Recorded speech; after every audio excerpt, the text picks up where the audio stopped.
ሴቶቻችን አላህ ከሰጣቸው እንደ ወንዱ ደግሞ ከሰጣቸው ትልቁ መገለጫ ደግሞ ሌላው ምንድነው ከተባለ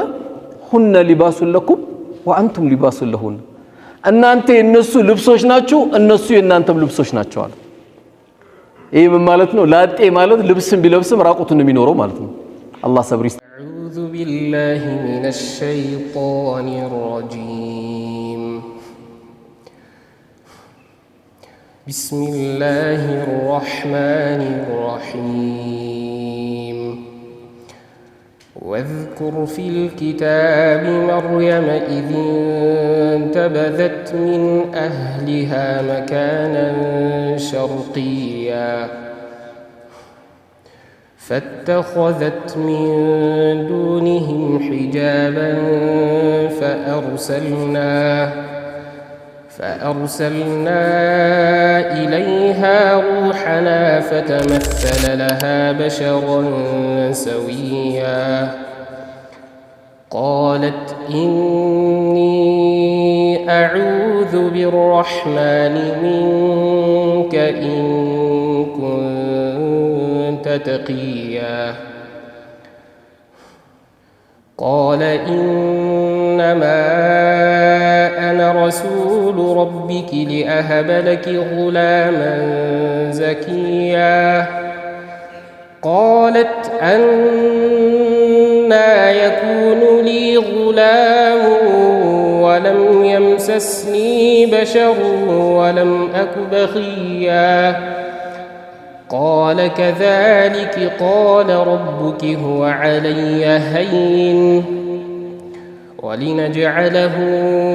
آية للناس ورحمة منا وكان أمرا مقضيا فحملته فانتبذت به مكانا قصيا فأجاءها المخاض إلى جذع النخلة قالت يا ليتني مت قبل هذا وكنت نسيا منسيا فناداها من تحتها ألا تحزني قد جعل ربك تحتك سريا وهزي إليك بجذع النخلة تساقط عليك رطبا جنيا فكلي واشربي وقري عينا فإما ترين من البشر أحدا فقولي إني نذرت للرحمن صوما فلن أكلم اليوم إنسيا فأتت به قومها تحمله قالوا يا مريم لقد جئت شيئا فريا يا أخت هارون ما كان أبوك امرأ سوء وما كانت أمك بغيا فأشارت إليه قالوا كيف نكلم من كان في المهد صبيا قال إني عبد الله آتاني الكتاب وجعلني مباركا أينما كنت وأوصاني بالصلاة والزكاة ما دمت حيا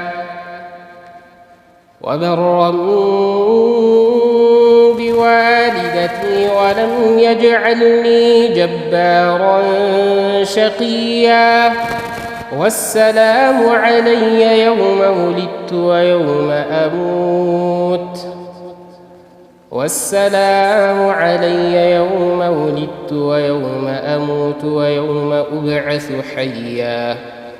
ذلك عيسى بن مريم قول الحق الذي فيه يمترون ما كان لله أن يتخذ من ولد سبحانه إذا قضى أمرا فإنما يقول له كن فيكون وإن الله ربي وربكم فاعبدوه هذا صراط مستقيم فاختلف الأحزاب من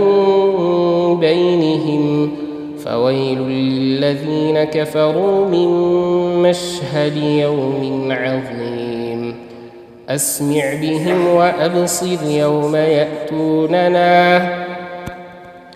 لكن الظالمون اليوم في ضلال مبين. الرحمن الرحيم إن الحمد لله نحمده ونستعين ونستغفره ونعوذ بالله من شرور أنفسنا ومن سيئات أعمالنا من يهد الله فلا مضل له ومن يضلل فلا هادي له وأشهد أن لا إله إلا الله وحده لا شريك له وأشهد أن محمدا عبده ورسوله وبعد ውድ አባቶች ወንድሞች እናቶች እህቶች በመጀመሪያ ሰላም አለይኩም ወራህመቱላሂ ወበረካቱ። እንግዲህ የዛሬው አርስቱን በራፍ ላይ እንዳያችሁት ወለይሰ ዘከሩ ከልኡንሳ ይላል። ይሄን ንግግር የተናገረችው የእናታችን መርየም ወይም ማርያም አላህ ሰላሙን ያወርድባትና የሷ እናት ነበረች። ማርያምን ወይም መርየምን ያረገዘችው እናት ምኞቷ የነበረው ወንድ ልጅ እንዲወለድላት ነበር። ነገር ግን የተወለደችው መርየም ስትሆን ወኢኒ ሰመይቱሃ መርየም ብላ እናትየው ስም አወጣችላት። በቃ እኔ መርየም ብያታለሁ ልጄን ብላ ስም አወጣችላት። እናትየው ግን የተናገረችው ወለይዘ ዘከሩ ከልኡንሳ እንደው አላህ እንዲያገለግል ነበር የፈለኩት ወደ ፈጣሪውን የሚያገለግል ባሪያ እንዲሆን ፈለኩኝ፣ ነገር ግን አልሆነልኝም ማለችና ወለይሰ ዘከሩ ከልኡንሳ አለች። ሴት ልጅ እንደ ወንድ ልጅ አይደለም ማለች። ነገር ግን ያው መርየም ማናት የሚለው ግን እናትየው ብቻ እንደጠረጠረችው ሳይሆን ከምንም በላይ የምድራችን ሞዴል ተብላ የምትጠራው በተለይ ለሙስሊሙም የሆነ ነን ሙስሊም ለሆነ ሁሉ ትልቅ ምሳሌ የምትባለው እናታችን መርየም ወይም የኢየሱስ ወይም የኢሳ አለይሂ ሰላም እናት የሆነችው እሷ ናት። እንግዲህ እናነሳዋለን። እንግዲህ ዛሬ ይሄን አርስት መነሻ ቢደረግም ዋናው ግን አርስቱ የሴቶቻችን ጸጋነት ሴቶቻችን አላሁ ተዓላ ሱብሓነሁ ወተዓላ ከሰጡን ጸጋዎች መካከል ትልቁ ናቸው። ብዙዎቻችን እንግዲህ ቁርአን አክትመናል። ሱረቱል ሪጃል የሚባል የለም 30 ጁዝ ውስጥ ሱረቱል ሪጃል የሚል የለም። የወንዶች አንቀጽ የሚባል የሚጠራ የለም። ሱረቱል ኒሳ ግን አለ፣ የሴቶች አንቀጽ ተብሎ የሚጠራ አለ። ይህም ሳይበቃ ደግሞ ሱረቱል መርየም ተብሎ ደግሞ በተጨማሪ በእናታችን መርየም ወይም ማርያም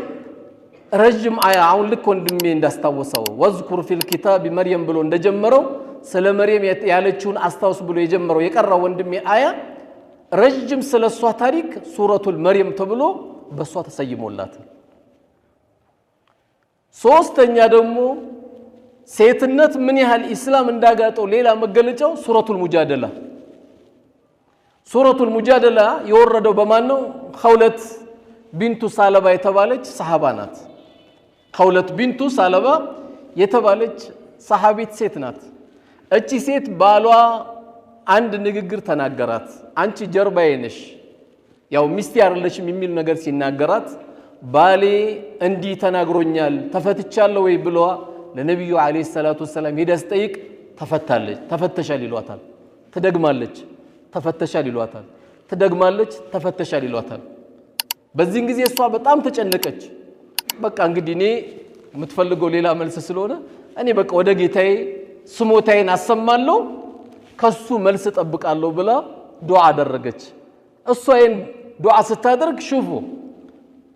ትልቅ ሴት ናት ወይም አረጋያን ብለን የምንጠራት ናት።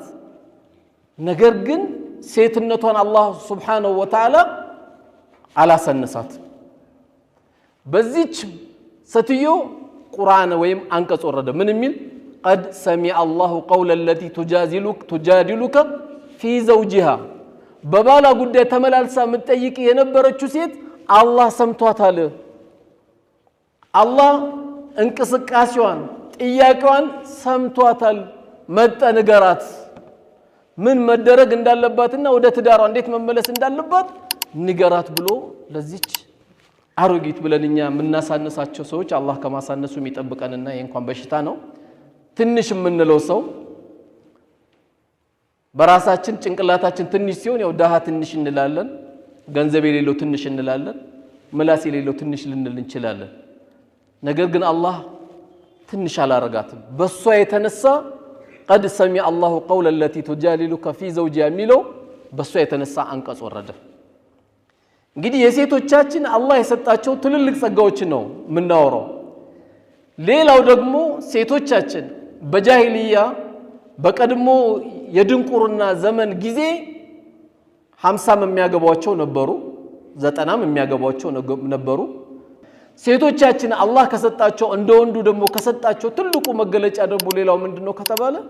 ሁነ ሊባሱን ለኩም ወአንቱም ሊባሱን ለሁን እናንተ የነሱ ልብሶች ናችሁ እነሱ የናንተም ልብሶች ናቸው አለ ይሄ ምን ማለት ነው ላጤ ማለት ልብስም ቢለብስም ራቁቱን የሚኖረው ማለት ነው አላህ ሰብር ይስጣችሁ እንግዲህ ምክንያቱም የቤት ልብስ ምን ለብሰው አለ ስንተኛ ከዚህ በተቃራኒ ደግሞ ስንንቀሳቀስ ምን ለብሳቸው አለ አንድ ሰው ሙሉ የሚያደርገው እንኳን የአኺራ ጉዳይ አይደለም ፍርድ ቤት ወንጀል የሰራ ሰው እኮ ማቅለያ የሚደረግለት ባለትዳር አይደለም ባለትዳር ከተባለ አንድ ነገር ይቀልልሃል ለዛ ብላችሁ ነይታችሁ እንዳታገቡ እንጂ በብዙ ሂደት ልጅ ያለው የለውም በማህበረሰቡ የሚቀንስል ነገሮች አሉ ለዚህ ነው ዑለሞች ከዚህ ቀደም የነበሩ ሰዎች ኒካ ካላሰረ ራሱ ለምስክርነት አይበቃም ይላሉ ለምን አቅሉ ሙሉ አይደለም ይላሉ ከቱም ያቺንም ሲያይ ነው የሚለው እቺንም ሲያይ ነው የሚለው አልተረጋገም በቃ ያየው ሁሉ የሆነበት ውበቷም ቆንጆ ያልሆነ ሴት ካየው ሁሉ በቃ ኑረል አይን ነው የምትመስለው ስላላገባ ነው እኮ ትክክለኛ ኖርማል መልኳም ቢያይኮ ጉር ነው የሚፈለው ዑለሞቹ ግን ይሄን አህል አቅሉ ሙሉ ስላልሆነ ካላገባ ለምስክርነት እንደሚቸገርና ትክክለኛው ላይመልስ ይችላሉ ብሎ ለምስክርነት እንኳን ይከለክሉት ነበር ሴቶቻችን ሌላ አላህ Subhanahu Wa Ta'ala ከሰጣቸው ትልቁ ጸጋ ደግሞ ምንድነው ወንዶች መልካም ነገር በሚሰሩበት አጅር ሴቶችም ያገኛሉ من عمل صالحا من ذكر أو أنثى وهو مؤمن فلنحيينه حياة طيبة መልካም የሰራ ወንድ መልካም የሰራ ሴት አላህ መልካም የሆነ ኑሮ በዱንያ ላይ እናኖራቸዋለን ወለነጅዚየነሁም አህሰኑ ማ ካኑ ያዕመሉን በሰሩት መልካም ስራ ደግሞ ነገው መልቂያማ ምን እናረጋቸዋለን እንመነዳቸዋለን ይላሉ ወንዶች የሰሩት መልካም ስራ ሴቶችም ያገኙታል እንግዲህ ኢስላም ከምንም በላይ ከሰጣት ደግሞ ሌላ ትልቁ ነገር ያው ሁሎቻችን በዚህ ጋር ያለነው ድንገት 1000 ሴቶች ሊያዳምጡ ይችላሉ አሁን ውስጥ 10 ሴቶችም ሊያዳምጡ ይችላሉ ደስ የሚለው ግን እዚህ ውስጥ ያለው ሁሉ ከሴት ጋር ነው የሚኖረው ወይ ከናቱ ወይ ከሚስቱ ወይ ከእህቱ ነው የሚኖረው ሁላችንም ከነሱ ጋር ስለምንገናኝ ይሄ ትልቁ ወሳኝ ነገር ነው ሌላው ሴት ልጅ በእስላም እንኳን ልትወርስ ይቀርና ትላንትና እንኳን ልትወርስ ይቀርና ሰውናት ሰው አይደለችም ነበር የተባለችው በድንቁርናው ዘመን እዚህ ደረጃ ነበር የሚያደርሷት የፈለገ ሰው በፈለገው ሰዓት ግንኙነት ያደርጋት ነበር ነገር ግን ኢስላም ከሰጣት ደግሞ ትልቁ ጸጋ ሴት ልጅ ያባቷን ውርስ እንድትወርስ ፈቀደላት ያባቷን ውርስ እንድትወርስ ከሰጣት ጸጋ አንዱ ኢስላም ይሄንን ትላንት የደንቆሮ ዘመን ጊዜ ደግሞ በጣም የሚገርማችሁ ትላንት ያጨለማ ዘመን ጊዜ ደግሞ በጣም የሚያሳዝነው አንድ አባት وإذا بشر أحدهم بالأنثى እንኳን ደስ አለ ማሻአላህ ኮንግራ ብለናል ባለቤት እኮ ሴት ልጅ ወለደችለት ሲባል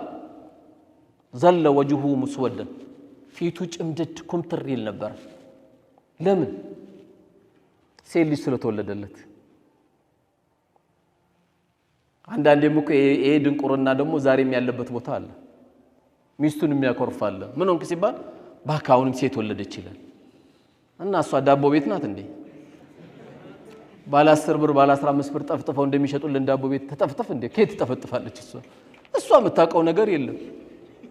እንደው የሰው ልጅ እኮ ጥጋቡ በጣም ይገርማል አንዳንዱ ሴት በዛብኝ ይላል አንዳንዱ ወንድ በዛብኝ ይላል አንዳንዱ ደግሞ አዳር ያለቅሳል ያ ረቢ አንድ ልጅ ከከለከልከኝ 10 አመት ሆነ ብሎ ደግሞ የሚያለቅሳል አንድ ልጅን ፈልጎ ደግሞ ታይላንድ ድረስ ግብጽ ድረስ ህንድ ድረስ ደግሞ የሚሄዳል አንድ ልጅ አጥቶ ጥጋባችን ለዚህ ነው እኮ አላህ ወለው በሰጠ الله رزقا لعباده لبغوا የሰው ልጅ እንደው ርስቄን ባዘንብለት አለ ጥጋቡ አይቻልም ማለት ጥጋቡ አይቻልም ማለት በቃ ዳሃን ሁሉ ይረግጥ ነበር ዳሃን ሁሉ በመኪና ነው የሚገጨው እዚህ ዳሃ አልፈልግም እዚህ ሰፈር ዳሃ በዛ ይላል አላህ ቢያዘንብለት አትችለው ኢላ من رحم ربي አላህ ያዘነ